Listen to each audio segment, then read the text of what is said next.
What happens when you mix shoegaze with the Beach Boys? Well, you might find out if you give a listen to Better Wonder, the new album by Kestrels. We found band leader Chad Peck up in the Great White North, Halifax, Nova Scotia to be exact, where he's getting ready to take Kestrels on the road, all the while enjoying reactions to his latest collection of songs.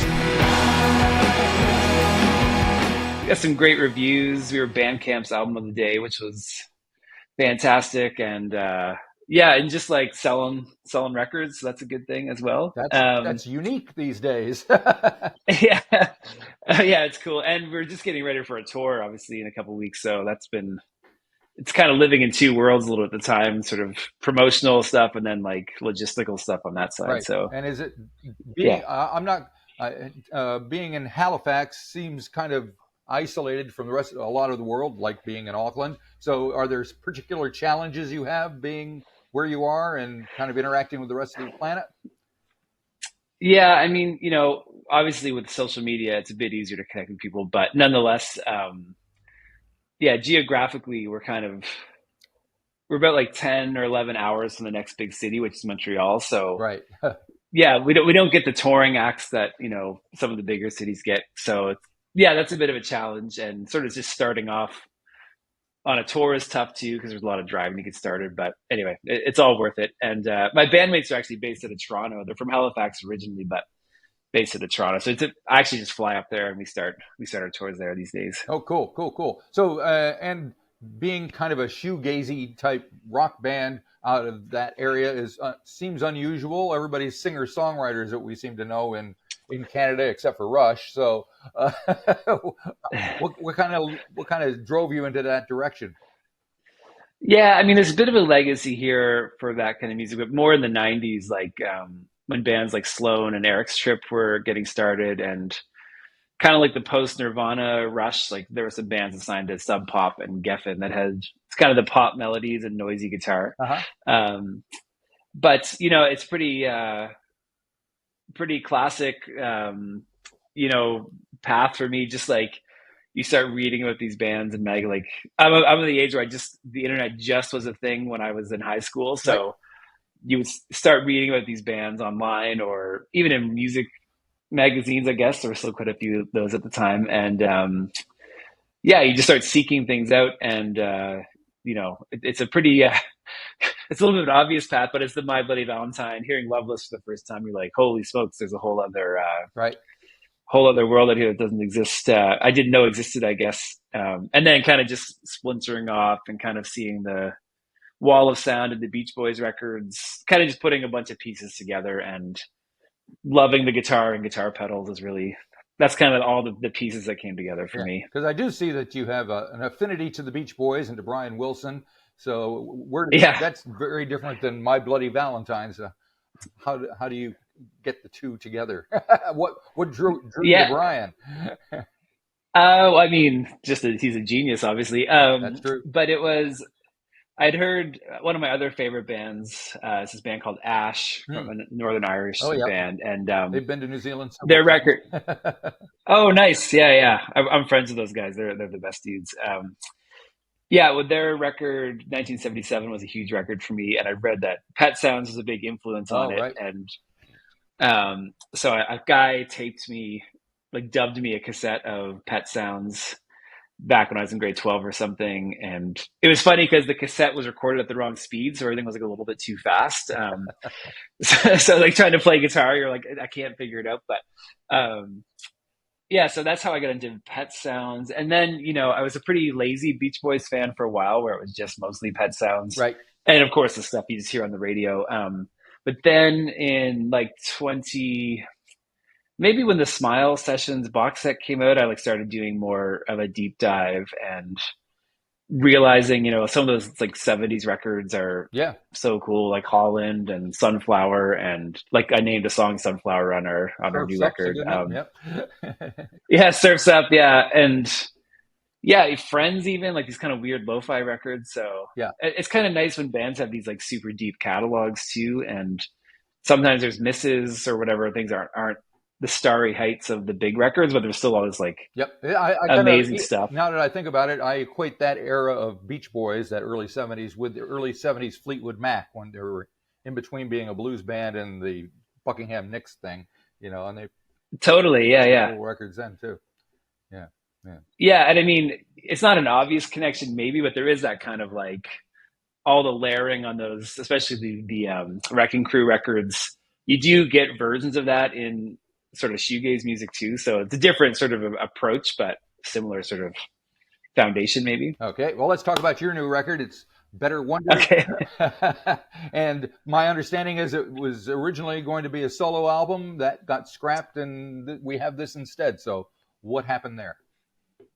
Yeah, I put out a solo record under the name We Need Secrets in 2013 on a label in Texas, and it had a pretty good response. Like it was just something, it was literally a home recording. Just I played almost everything on it, and it kind of had a bit of a buzz. And Kestrels were between records, and I started putting together a different backing band for this kind of solo project. And we recorded basically the entire record once already, and almost got there, but it was not quite what it needed to be. And there was some other weird stuff I can't really get into, but anyway, so that record got shelved. And when we were working on this new record, some of those songs like had been with me for like almost 10 years at this point, and I knew they were good songs, and I felt like I could put something together. So the record's almost in two halves in a way, almost like chronological, except for maybe one track. But yeah, I thought it was kind of a cool nod to the past and a sort of look to the future too. It's interesting that you stick with these songs that you've written for 10 years and really, quote unquote, not done anything with. They stay with you, huh? Yeah, I mean, it's just when you have, it's hard to know how it feels like magic sometimes, but it's just like whatever melody gets stuck in your head, or just the excitement of hearing the demo even or something. Right. And, those feelings are good. You've got something cool when those feelings sort of stick around. So is Lilies, which is the opening track, the oldest song on the record?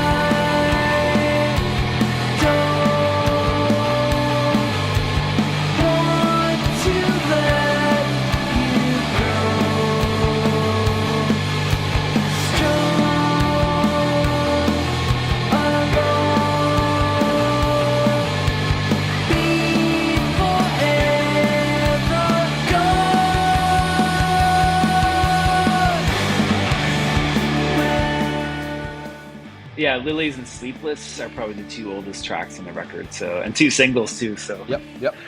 So you were good to hang on to them. Yeah. And tell me, why is Lilies at the top of the list there at the beginning of the album? Yeah, it just felt like my friend Alex from the band Mets and Weird Nightmare, he heard the first mix of the record. It was basically mixed, and my bandmates are the Weird Nightmare rhythm section, and so they were on tour listening to it, and he said, "I'd like to sing a harmony on that song," and I said, "That sounds awesome." The funny thing is, I'd already actually sung that harmony on the old recording of it. I just never got around to doing it for the new record, and so he did that, which is really, really sweet of him. And he said he was the one who pushed me to put that as the first single. He's like, "It's got real attitude," and yeah, I'm glad it wasn't my first choice, but I'm glad we went with it for sure. And what was your first choice? Probably Free Forever, which is our latest single. Right. One, Yep. was it bit hooky, quite hooky, and we were mixing that. John and Yella was like, "Oh, that's a single. You got to put that as a single." So yep, I think that's the one that grabbed me first when I listened to the things. Like, oh yeah, there you go. Yeah. Oh, nice. Yeah, and there's a video that you've made along with that. Do you spend much time making your videos and thinking about them, or you check them out? Now to find a place to hide.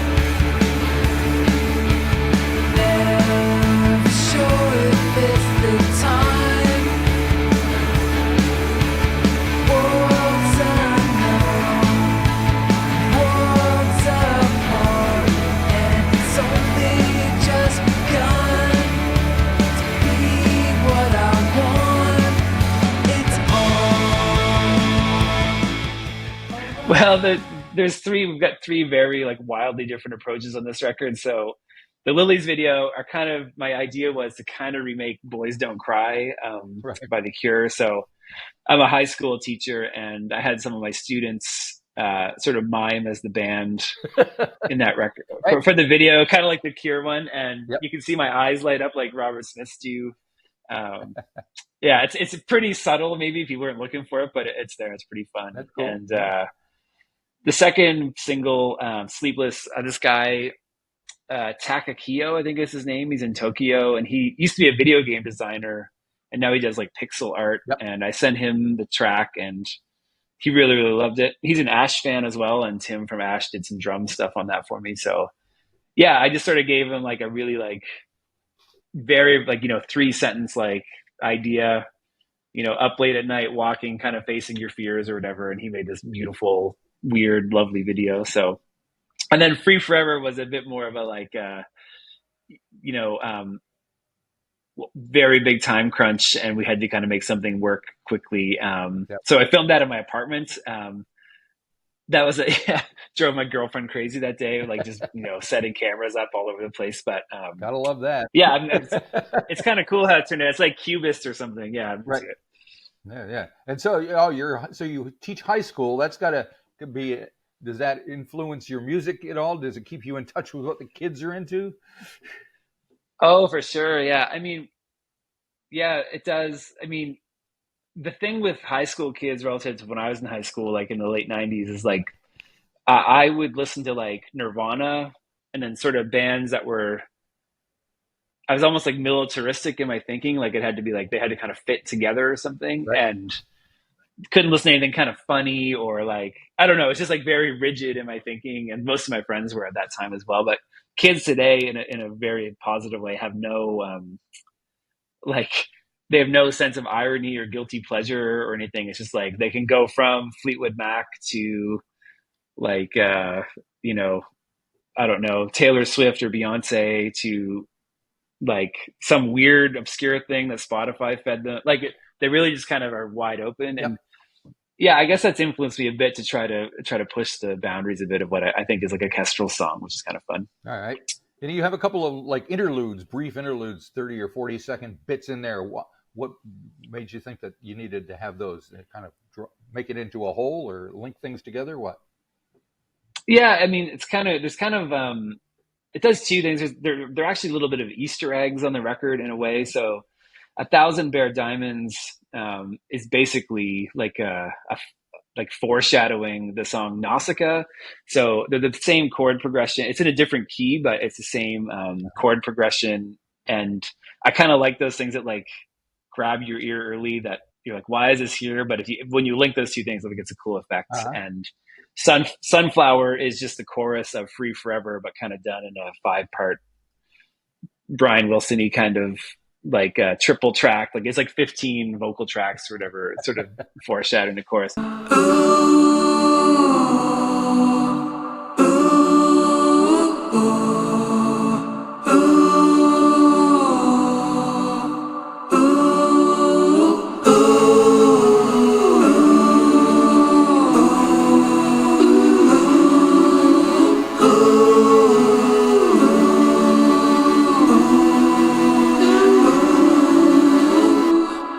And it was just to like kind of mix it up. We've done some like really clean, like sort of tight, clean records in the past. And I felt like it was cool to have these little moments. And of course, there is a precedent for, shoegaze records to have sort of interlude guitar noodle stuff. So yeah, just sort of honoring the tradition, I guess. Very good. Very good. Got to keep it alive. And if you go to school, would kids know what shoegaze is, do you think, in high school? Oh, yeah. I've got a My Bloody Valentine, like a print of Loveless that's on my board in my classroom. And not everybody knows it, but some of the kids know it for sure. So, what subject do you specialize in when you teach? I'm an English teacher. English teacher. Okay, very good. Yeah. I can't imagine my English teacher back in the 70s having Led Zeppelin on the that would have been mine. No, would never have happened. Now you have a tune called Nightlife that I think it's like the heaviest thing on the record. And I think I read that it was about some kind of mass shooting that happened in Canada. What's this backstory behind that?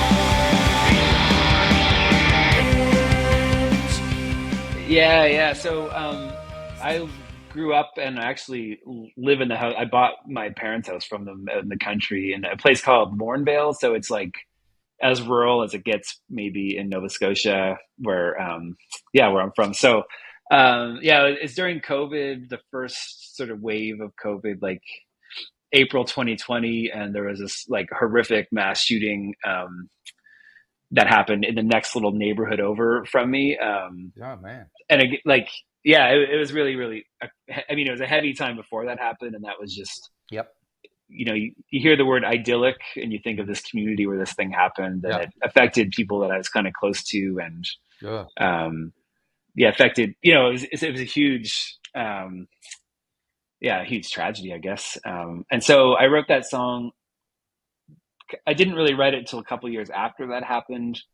Like I performed on there was like a live, there was like a TV show they put together, like a tribute sort of thing that I did a song on for that back right around when the thing happened. But I wrote that song, and I guess I was kind of thinking about, there's a lot of attempts to like narrativize sort of events or kind of make sense of them. And that song, I was like, I'm not interested in making sense of it. I'd rather just sort of like put the sort of sadness and frustration into a more like, I guess, impressionistic sort of way. And so that song, I guess the heaviness is a little atypical, honestly, for the music that we normally do, but it felt kind of like raw in a way that weirdly honored what happened at the time, I guess. So yeah, it's kind of, I'm not sure you'd listen to the song and be like, oh, I know exactly what it's about, but that's definitely, I was trying to kind of capture some of that feeling from that time for sure. It's amazing how such kind of like an isolated incident like that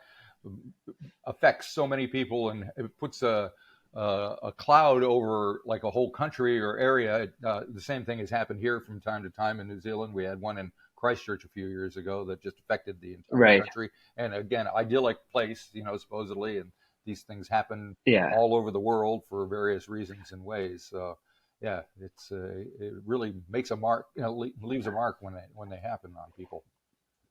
Yeah, and like these things will echo forever in a way, So that's I'm like, I've kind of wondered if I should put the song on the record or even talk about it, but I'm glad I did. Like it feels like it just felt like the right thing to do, I guess now. Yep. So you're getting ready to hit the road. What are you thinking it's going to be like out there these days? Oh, it's going to be awesome. Yeah. Our last tour was in 2021.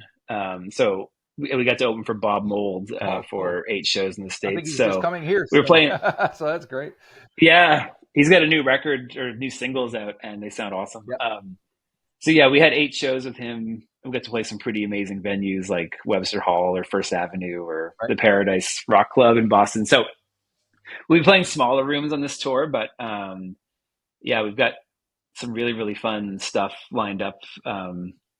Smaller clubs, but the chance for sort of intensity kind of increases in smaller clubs. So it's going to be fun. And honestly, just getting a chance we've never played these songs live ever. So it's fun to actually like get out in support of the record shortly after the records come out. It just feels like everything's kind of coming together nicely, and I'm really, really looking forward to it. And the band sounds great. And I've actually just spent that whole afternoon today, like programming my new pedal board. And it's been fun, but it's been like, I feel like I'm going cross-eyed. Like I've been looking at these little menus and like twisting knobs and stuff. But anyway, I can't wait. It's going to be super fun. Are you kind of a geek when it comes to guitar pedals and things? Oh yeah, big time. I used to work at MXR. Do you remember MXR? Oh, no way. Based Amazing. in Rochester, and we used to put together the kits and send them off to have them assembled and stuff, and it was cutting wires and things like that. So, that's amazing. Yeah. Oh, that's super fun. Yeah, I've got, I don't know, a couple hundred guitar pedals, and we actually did for this new record. Actually, one of the pre-order items was like this guy that recorded the record, like one of my pals who's an engineer. He kind of designed a fuzz pedal for me, and we made 6 of them to sell for the record, sort of the pre-order. So that was kind of, it's not going to be probably as like valuable as that Mogwai Big Muff that came out, 20 years ago, but maybe, you never know. So Yep. Yeah, very good. Very good. All righty. Well, it sounds like you're having a good time. Do you venture out into the world touring much outside of North America? We've been to the UK once, but there's definitely a concerted effort to hit more. We were supposed to go to Japan and then the pandemic happened, so that's also on our bucket list for sure. If you enjoyed this episode of the 13th Floor's Music Talk series, please be sure to subscribe to the website or to the YouTube channel. Follow us on Facebook or Instagram and wherever you find your podcasts. There's a whole lot more to discover.